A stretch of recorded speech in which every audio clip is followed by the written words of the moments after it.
heavy rain. We're likely to see strong to gale force damaging gusts of winds across England and Wales. Fiona. Louise, thanks very much. And that's the BBC News at 6. Now it's time for the news where you are. Bye-bye. Thanks, Fiona. Hello, I'm David Allard. Coming up on tonight's South Today. Fire crews rush to protect an electricity substation threatened by flooding in Bognor Regis, while the clean-up continues after a tornado in Littlehampton. The neighbours had the roof blown over into theirs, and also there's holes in the back of our roof as well, so we're just sorting that all out. Now the approaching storm Kieran threatens more wild weather. Alexis will bring you a full forecast. Also tonight, return of an icon, why Islander aircraft are being built on the Isle of Wight once again. So please don't take my Reading away. Shoulder to shoulder, Reading fans out in force as they fight for their club's survival. And blazing a trail in the health service, why Jean is being recognised in the Black History Month Awards. There are others coming after me who, you know, could see me as a role model. If I could do it, so could they.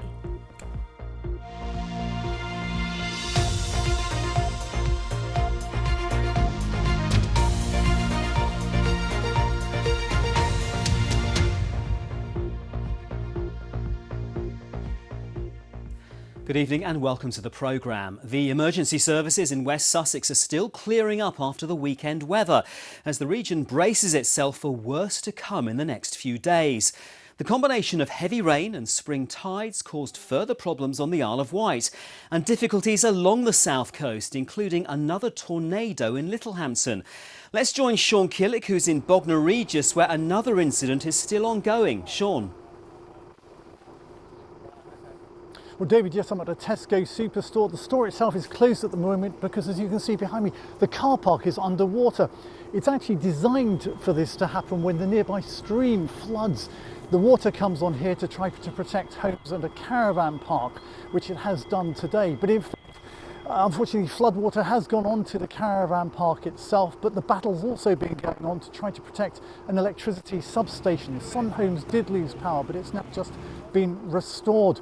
But while this battle's been going on here in Bognor Regis, we've been battling in Littlehampton to try to deal with another extreme weather situation.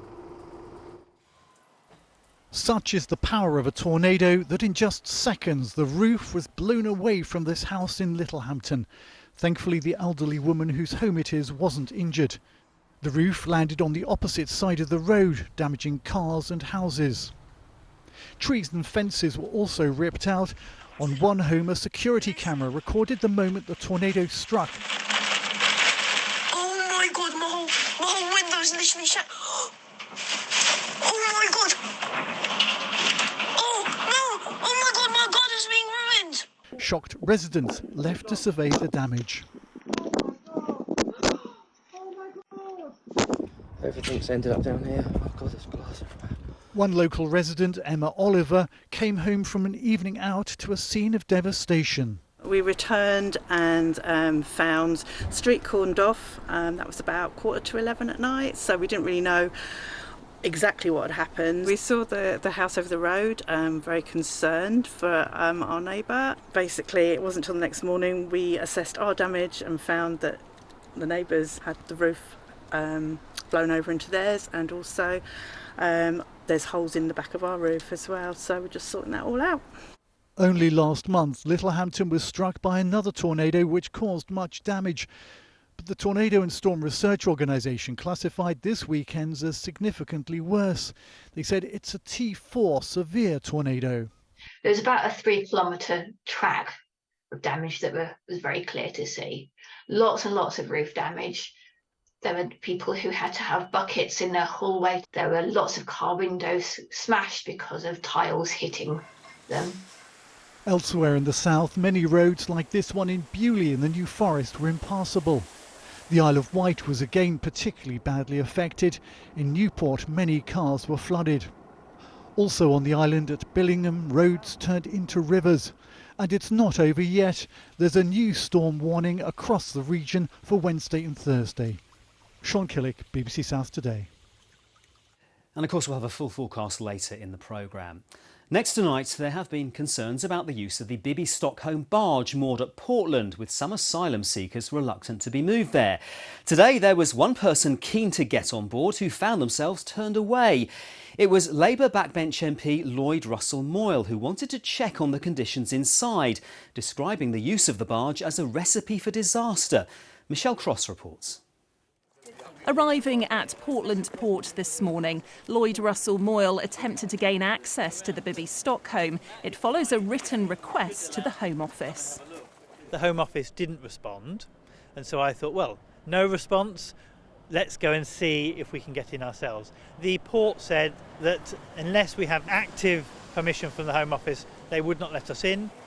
Earlier in the day, he'd met with asylum seekers who he says raised concerns about facilities on board the barge. They tell me that the basketball has been taken away from the basketball court and that there are no educational facilities whatsoever on the boat. All they do is get out of bed and eat, go back to bed, get out of bed and eat. That is no way for 100 people, let alone 500 people, to be treated. It is a recipe for disaster. The Bibby Stockholm is, of course, the first in a range of government options to cut the cost of housing asylum seekers in hotels. Today's MP visit coincides with the figure to taxpayers increasing to £8 million a day, up £2 million on previous figures. Also attending today, the Mayor of Portland, who lost a High Court battle after claiming the Home Office broke the law by not applying for planning permission for the barge. How do you feel about today's MP visit? I'm actually encouraged because it's the first real attention that we've had from Parliament to what's going on here. It's been a difficult time. A Home Office spokesperson said we've welcomed visitors, including local MPs and councillors. The Bibby Stockholm is a place of residence, which is why we limited visits to those who have a direct link to the site. Michelle Cross, BBC South Today on Portland. Police are appealing for witnesses to a hate crime incident at the Central Oxford Mosque on Saturday. An offender threw a red petrol can over the wall of the mosque on Manzil Way. The can was empty, but it had the letters IDF written on it, a likely reference to the Israel Defence Forces who are fighting Hamas in Gaza. Thames Valley Police say they're increasing patrols in the area and working with the mosque and community to provide reassurance. UK plane maker Britten-Norman has restarted production of its famous Islander aircraft at its historic home on the Isle of Wight. The first newly completed plane is expected to roll off the production line early next summer, ahead of a big expansion. It's a major change for the company, which has been doing the bulk of its plane making in Eastern Europe. Steve Humphrey has the story. It is an iconic aircraft and a design that stood the test of time. And now production of the Britten-Norman Islander is back at Bembridge on the Isle of Wight, where it all started nearly 60 years ago. Ellie Bain is one of the apprentices. I think everyone's really excited to have the aircraft come back from Romania and be built back here on the Isle of Wight. We're all really looking forward to the first one going out the door. Pete Dowers has been working for Britten-Norman for 45 years and has personally worked on 500 Islanders.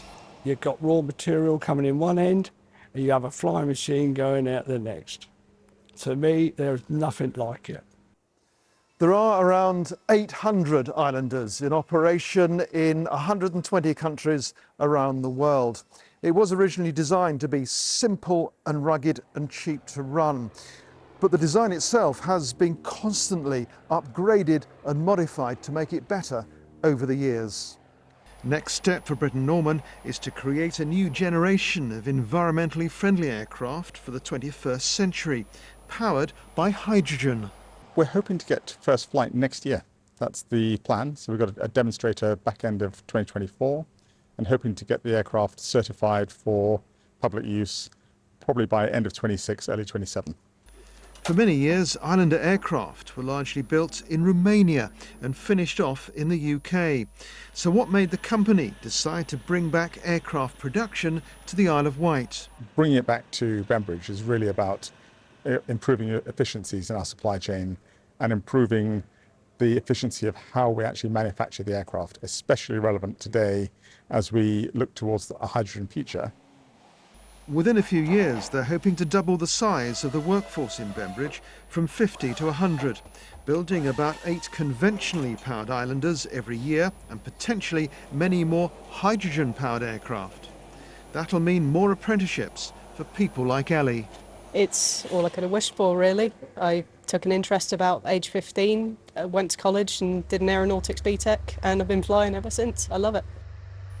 The customer for the first of the new generation of planes built at Bembridge is the Falkland Islands Government Air Service, which already has 5 Islanders.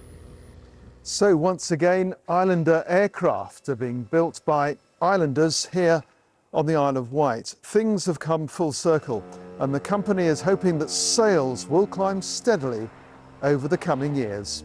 Steve Humphrey, BBC South Today, Bembridge on the Isle of Wight. You're watching South Today. Thanks for your company this evening. Still to come, Lewis has the sports and Alexis has the all-important weather forecast. Plus, a warehouse of words. We meet the people with a passion for finding your old books a new home.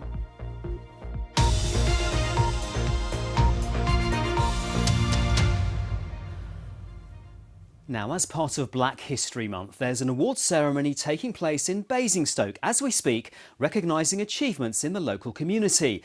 This year's theme is Saluting Our Sisters. So keeping with that, the awards are going to local black women. There'll be 21 awards in total. Our reporter Sophia Seth has been to meet one of the winners. My name is Jean Holmes Morris. I'm a retired nurse and a retired nurse teacher. I only stopped teaching in 2019 when I was 78 years old.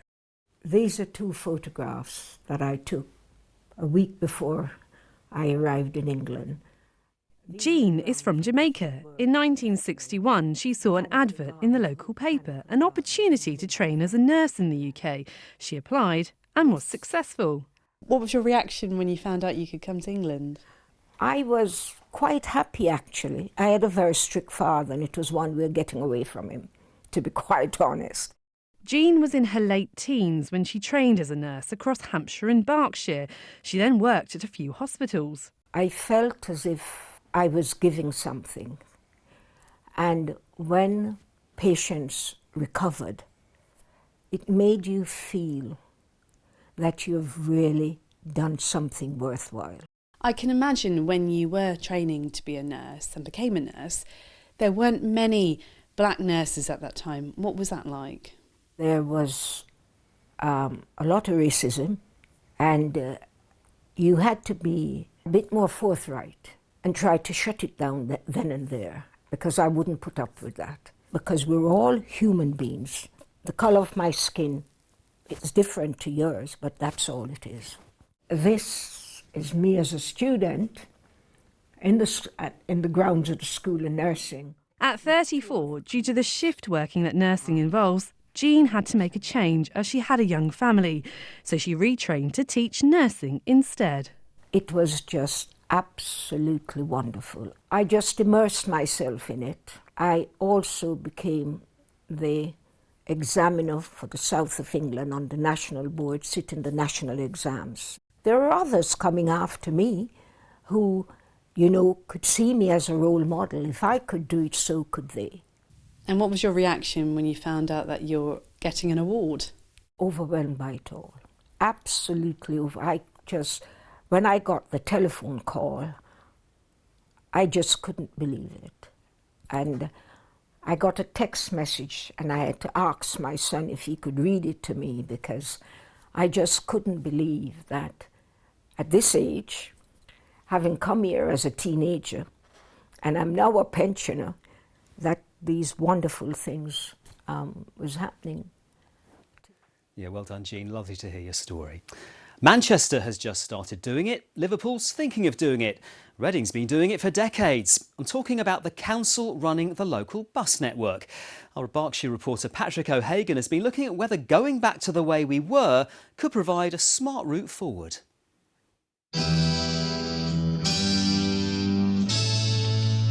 The 1960s gave us great music, great fashion and cultural icons like George Best and Twiggy. But for most people, everyday life was all about getting to and from work. And in the days before car ownership became the norm, buses were how we moved around. The number of journeys we take now are 60% down on their heyday. But in places like Reading, buses remain hugely popular. Buses are still used by more people every day than rail or any other form of public transport, and they are critical to the lifeblood of towns and cities. Reading survived the government's drive to privatise bus services in 1987, and today it's one of just 8 places outside London where councils are still in charge. We don't require a dividend to be paid, and therefore the money is reinvested in local services, in new buses, and generally providing one of the best bus services in the country. Reading Buses doesn't have to make a profit and can run loss-making routes, knowing it will make enough from busy commuter services to cover the cost. Bringing buses back in-house is back in fashion, with big cities like Liverpool and Manchester now following Reading's example. Transport campaigners say local authorities should be free to do whatever works for them. In Reading, it's been demonstrated that a council-run service does work. And as a result of the investment that Reading has put into buses over the decades, we now have a commercially viable bus service and bus company in Reading. So what we need across the country is for the government to allow local authorities to pick and choose what works best for them. The scale of the country's bus network is hard to get your head around.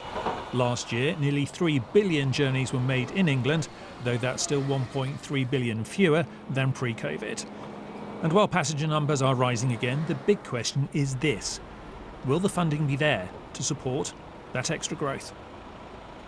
Well, staying in Reading, fans of the football club were out in force to protest at the ongoing situation at the club at the weekend. You were there, Lewis. Yes, at times of adversity you tend to see togetherness, don't you, in communities, and that was certainly the case this weekend.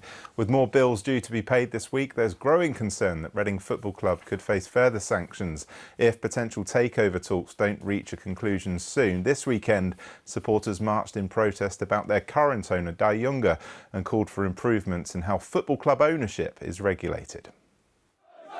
You never notice how much I love you, so please don't take my Reading away. Fans of all ages, former players and local politicians, shoulder to shoulder, their very presence speaking with a collective voice. They're never going to take our club away from us.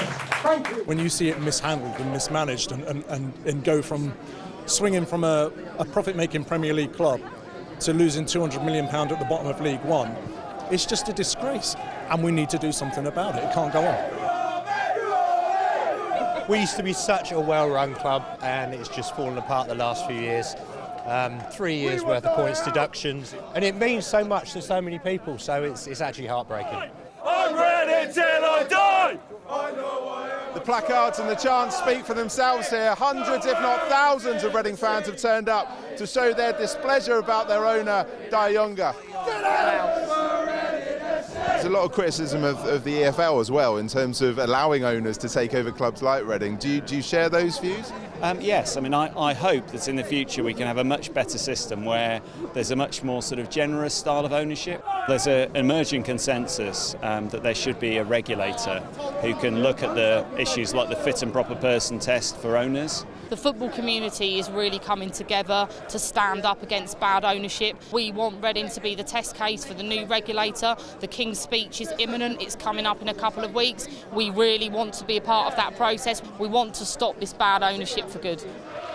600 Reading supporters demonstrated in a march to their ground. Reading fans have been here before. In 1983, supporters marched in protest over Robert Maxwell's proposed merger with Oxford.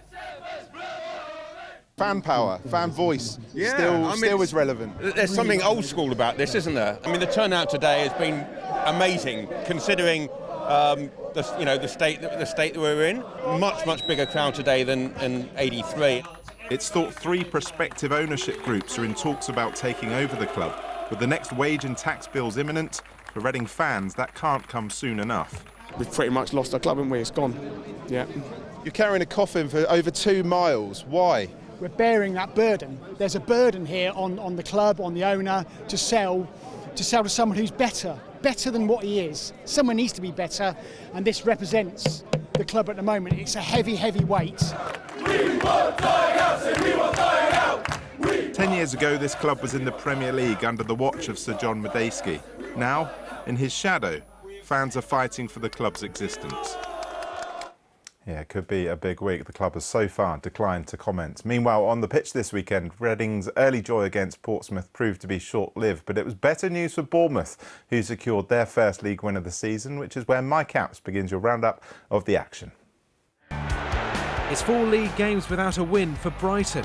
Striker Evan Ferguson gave the Seagulls the lead in a dominant first half against Fulham. But João Paulinho fired the visitors level after the break. Southampton are up to 4th in the Championship after beating Wayne Rooney's Birmingham. Taylor Harwood-Bellis's header and Carlos Alcaraz's tap-in put them in control. Jay Stansfield gave the visitors hope after half-time, but Saints sealed the win late on. The Dozie's got up, Armstrong does shoot, and he does get his goal against Birmingham, and he seals the win for Southampton. In League One, 2 goals in 4 minutes raised Reading hopes of a shock result against leaders Portsmouth. But Tino Angerin and Colby Bishop ensured scores were back level by the break. And then, the moment that saw the Royals drop to the bottom of the table. Towards Bishop, nods it down, and into the net! And Terry Devlin has his first Pompey goal! Second-placed Oxford lost ground on Pompey despite Ruben Rodriguez giving them an early lead against Wickham. 2 second-half penalties from Luke Leahy had turned the match on its head. But deep into stoppage time, Cameron Brannigan's spot kick salvaged a point for the U's. And in League Two, Fraser Blake-Tracy's injury-time strike for Swindon proved to only be a consolation as the Robins fell to a 3-2 defeat away at MK Dons. Mike Apps, BBC South Today. Elsewhere this weekend, Bournemouth's 10-pin bowling star Verity Crawley produced a perfect game score of 300 on her way to winning individual gold at the European Championship of Champions. Congratulations to Amelie Howarth as well from the Isle of Wight, who won the girls' under-19 British Squash Championships. They were held in Sheffield. And great success for the Basingstoke Bluefins, whose women's relay squad broke 2 world records at the British Masters Swimming Championships, and that capped a fantastic weekend of results. And you were there as well, David, weren't you? I was there to see it. They broke a lot of records, actually. Good showing from other clubs too. Kidlington, Portsmouth, North Sea. Yeah. And my husband Bryn, who got silver in the 800-metre freestyle. Yeah, so he's well chuffed. Should have put that on. Thanks very much indeed, Lewis. Now, George Orwell's 1984 was already a classic, but this version has its own story. There it is. It's made from pulped copies of the Dan Brown bestseller, The Da Vinci Code. Yeah, it's the idea of artist David Shrigley, who needed 6,000 unwanted copies of Dan's page turner. How you track that down, I've got no idea. David turned to a warehouse in Wallingford, an emporium of books looking for a new home. Piled up, they'd make the equivalent of 14 Mount Everests.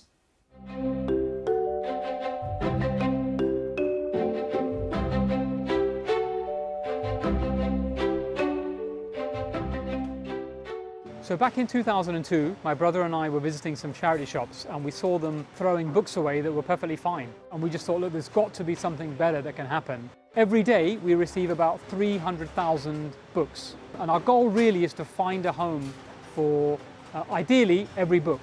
When we started, and it was just 2 shelves of my mother's conservatory, we never imagined that the operation would get to this scale. Every day we are selling about 25,000 books online. We're also shipping every month about 1 million books, and we're donating about 100,000 every month to various literacy programs in the UK and also some overseas as well.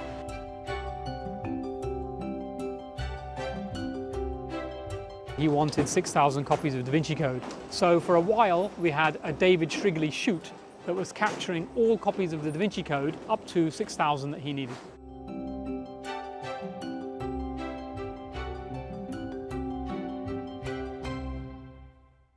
Very impressive. On to the weather now. Alexis is here. Horrendous flooding in the last few days. Concerns there's more to come. Yes, and we still have a flood warning through this evening up until 10 p.m. Then we have Storm Ciarán. More about that in the forecast. Kit Perry sent us this shot of the flooding near Sandown on the Isle of Wight. David Sawford captured a rainbow in Rowlands Castle. Merrin Woodland photographed the grey skies from Selsey. We are looking at some very wet and very windy weather through the course of this week, and Storm Chiron is heading our way. Now, we saw some flooding in many places. This scene was photographed in Wallington in Hampshire by one of our weather watchers. For the rest of the day today, we will see some rain. Tomorrow, though, a drier day, but still the risk of thunderstorms in places. There is still a Met Office rain warning in force until 10 p.m. this evening for the Isle of Wight and the South East. Elsewhere, some heavy showers are a possibility, even the odd rumble of thunder during the overnight period. But a few clear spells initially, allowing some mist and fog patches to develop. The rain will be quite heavy as we head towards dawn, and temperatures will range between 4 to 10 Celsius. So tomorrow morning there will be some heavy, persistent thundery rain for the southeast, followed by some drier, brighter weather. One or two showers dotted about. Those could be heavy and thundery and may merge together to form longer spells of rain, with further rain arriving to the southwest as we head towards the evening, and highs tomorrow of 14 to 15 Celsius. So for the coastal forecast tomorrow, from Selseybill to Lyme Regis, the winds are southwest 4 or 5, increasing 6 or 7, backing southerly 6 to gale 8, and the sea state is occasionally rough. Further rain tomorrow night. That could be thundery in nature, so you will want an umbrella if you're heading out for Halloween. Through the course of the early hours of Wednesday morning, further rain or showers will start pushing in from the south with a strengthening wind, gusting maybe up to 45 miles per hour, particularly for coastal stretches. Lows tomorrow night of 8 to 13 Celsius. Now, we're keeping a close eye on the rest of the week. Wednesday, we see various weather fronts move eastwards, but then Storm Chiron, a deep area of low pressure, starts to push in as we head through Wednesday evening and Wednesday night, and also through Thursday daytime. Strengthening and damaging wind gusts are a possibility. So Storm Chiron, Wednesday night into Thursday, the risk of damaging winds, widespread heavy rain. Let's take a look at those wind gusts. Potentially along coastal stretches, we could see gusts of 80 to 90 miles per hour, and for inland areas, maybe up to around 60 mile per hour gusts. Let's take a look at the outlook for the rest of the week. We are going to see some really windy conditions, especially Wednesday into Thursday. Friday, there will be some rain or showers at times. Further rain on Saturday, a slightly drier day on Sunday. So the one we're keeping a close eye on is Storm Chiron, arriving Wednesday and overnight into Thursday. Yeah, weather's going to be quite the story this week, Alexis. Yes, it is. Thanks very much. Tomorrow we meet an 8-year-old girl who was born with a severe hip problem and whose recovery has inspired a new children's book. Joe's here with the late news at 10:30. From all the team here, good night. Good night.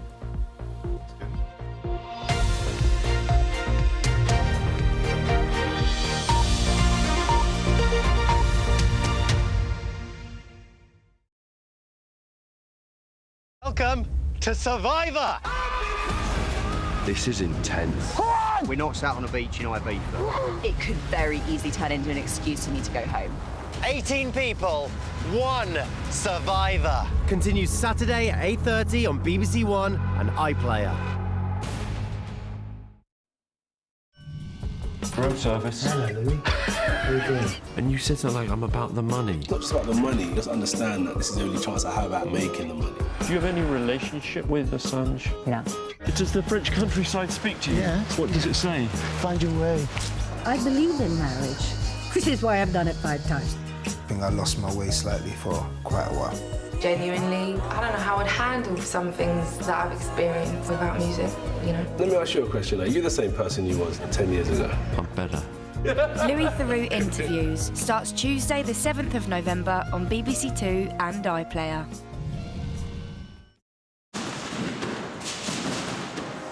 Monday night on BBC One, and don't worry, it's tomorrow when you pretend not to be in. Well, tonight we have a dish with pumpkin seeds, so we'll know what to do with them. MasterChef, The Professionals, at 9.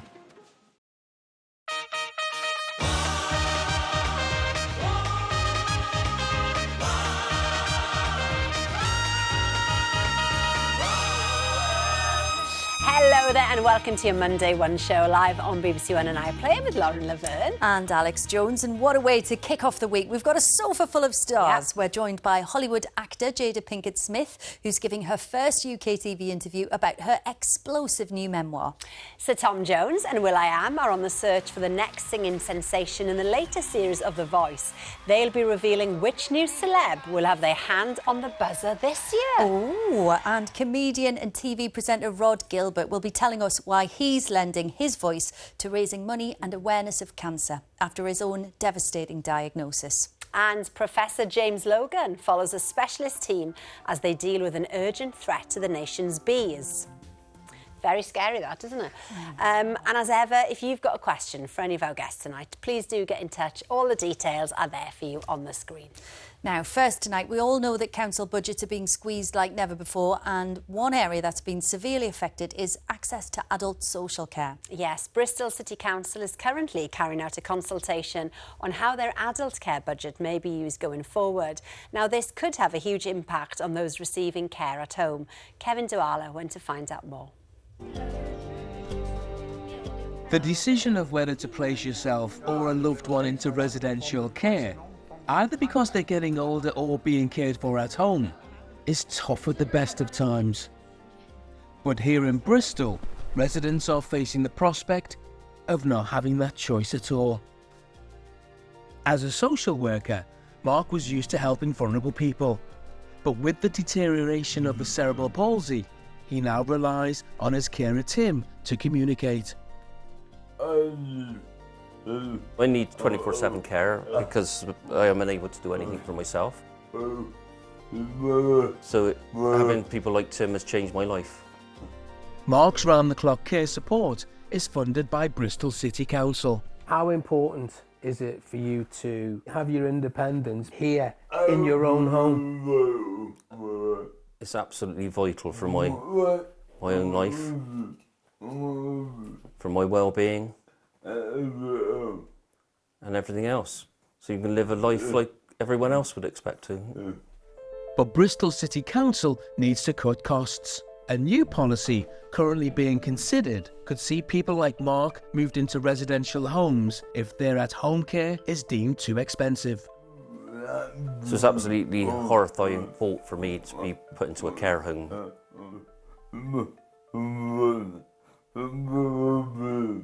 And it would go completely against my human rights and obviously affect my well-being. People with disabilities should be supported to live as independently as possible, as long as possible, according to the 2014 Care Act. But Bristol City Council says it is obliged to deliver best value, meaning difficult decisions could be taken for all adults receiving social care. You were a social worker. So this goes against all my principles as a social worker. That value for money would come before people's independence. Mark's carer Tim says there are also growing pressures on those like him who work in the sector. It is a vocation really, rather than just a job. A lot of people who do this sort of work come from abroad and a lot of them aren't doing that now. And it's put more pressures on, you know, you're having to cover at the last minute, and obviously we've all got our own lives to live as well. The whole issue of how